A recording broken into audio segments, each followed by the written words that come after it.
शहराची खबरबात या बातमीपत्राचे प्रायोजक आहेत Mac Care super speciality hospital Ahmednagar.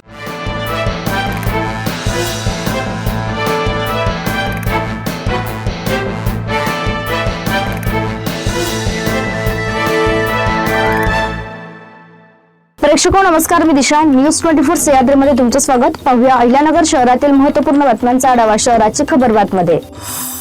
महापालिकेच्या स्थायी समिती सभापती व महिला व बाल कल्याण समिती सभापती व उपसभापती पदांची निवडणूक 10 मार्च रोजी होणाऱ्या सभेत पार पडणार आहे। विभागीय आयुक्त डॉक्टर प्रवीण गोडम यांनी या संदर्भात आदेश काढले आहेत। त्यानुसार सकाळी 11 वाजता स्थायी समिती सभापती व त्यानंतर महिला बाल कल्याण समितीच्या सभापती व उपसभापती पदासाठी निवडणूक प्रक्रिया पार पडणार आहे।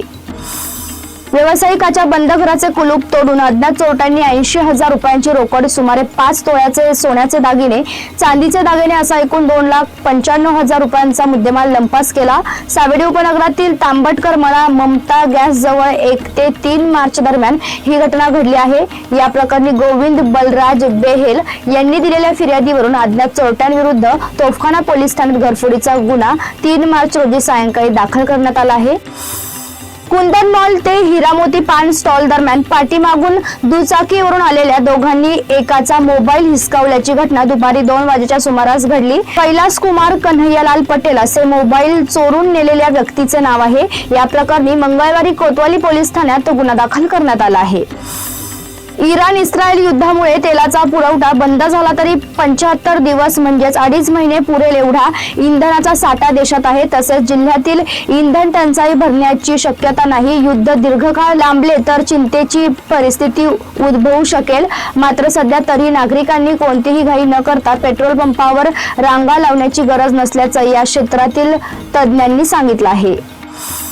राज्यात आदर्श गाव म्हणून प्रसिद्ध असलेल्या हिवरे बाजार येथील 31 गायींचा अचानक मृत्यू झाला होता। या संदर्भात पद्मश्री पोपटराव पवार यांनी मुख्यमंत्र्यांकडे प्रश्न मांडला होता। त्यानुसार प्रशासनाने दखल देत नमुने तपासण्यासाठी नेले होते। या गायींचा अज्ञात रोगाने मृत्यू झाल्याने परिसरात भीतीचे वातावरण पसरले आहे।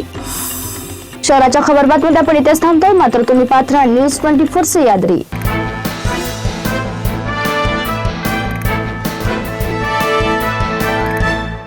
शहराची खबरबात या बातमीपत्राचे प्रायोजक होते Mac Care super speciality hospital Ahmednagar.